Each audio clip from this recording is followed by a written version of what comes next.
like, come on through, Cookie. I want to pull my soapbox. That's basically it. Let's talk about drag and all its forms.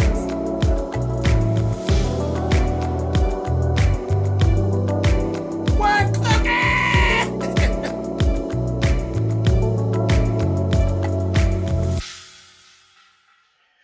All right, you guys, let's talk about my girl K. Michelle, season 2, episode 5. Okay, so Kay on this whole episode, well, the first thing she did, her and Jonathan went to an art exhibit for Sham. Sham, if you remember, is like the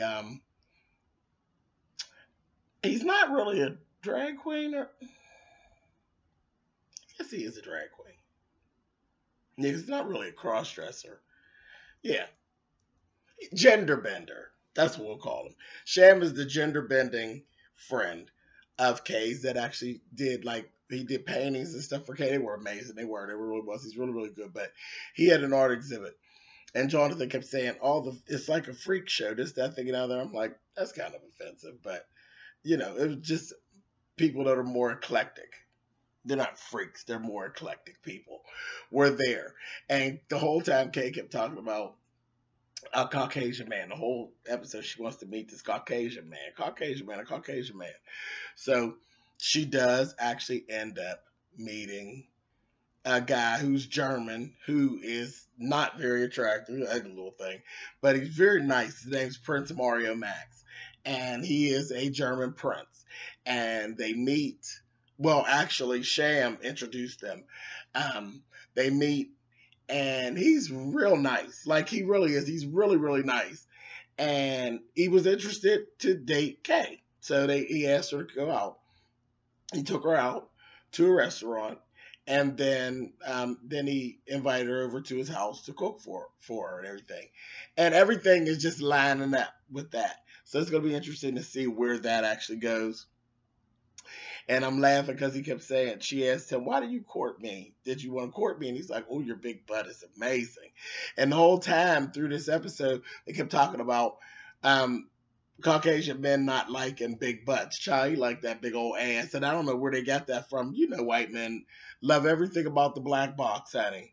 And so I just kind of just laughed at that whole thing. Then we had some time with P. London, her girlfriend, her ghetto ass. She busts this rap down when she's at lunch with Kay. Her mouth was just as funky. I said, girl, you better do it, honey. She's a mess. But she asked Kay to set her up with Safari to try to get her little career moving. And she also has a crush on Safari. So that's kind of weird because, of course, we know Safari got a crush on Kay. And Kay's like laughing because for whatever reason, see, and this is again with Kay. Safari likes you. You don't like Safari back. You need a motherfucker to dog you, or you ain't happy.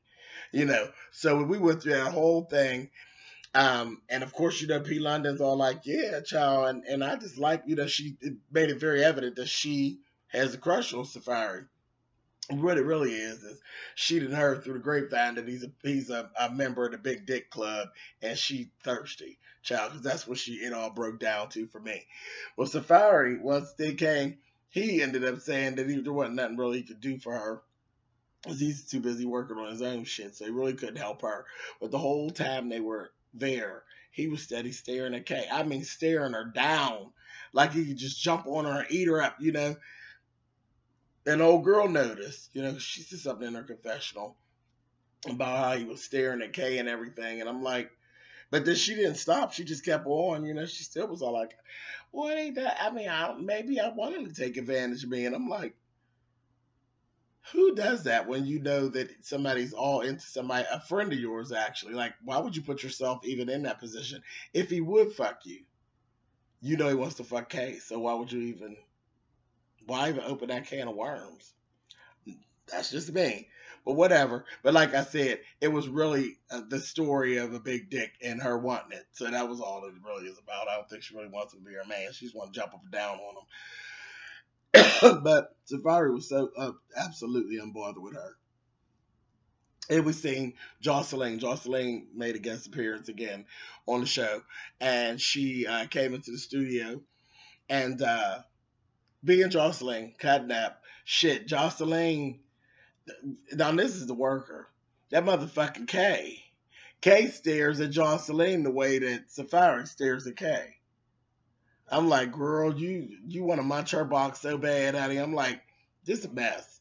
But yeah, them two, they be all at each other, rubbing on each other and carrying on. I'm like, y'all will give Les Bonix, honey. Y'all better go ahead on, honey. But that's pretty much it. It wasn't a whole lot of nothing that really went on. Um, he could, damn, the Prince, Mario, child Prince Mario, Max is a mess. He couldn't even get it together. He said, you're a big booty star, right? You're a star of rap. And child, he don't understand. He don't understand. But it wasn't like a thing where it was offensive or anything like that. I think he's a really nice guy. But I think Kay will fuck that up because, again, he's too nice.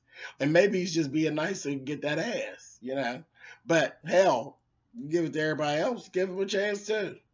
Not give, yeah, fuck it. Like I said, give him a chance too. But I don't think she'll like him. He's too nice. I don't think him and Kay will be compatible. But child, he's a catch. Unless he lying about some things. And that's what she's kind of questioning him because she thought maybe he was lying. But that's it. That's all that really went on. Wasn't no whole lot of nothing that went down on this episode. That's pretty much it. Thumbs up, thumbs down. Y'all know how that all works. And I will catch up with y'all next week. Bye, y'all.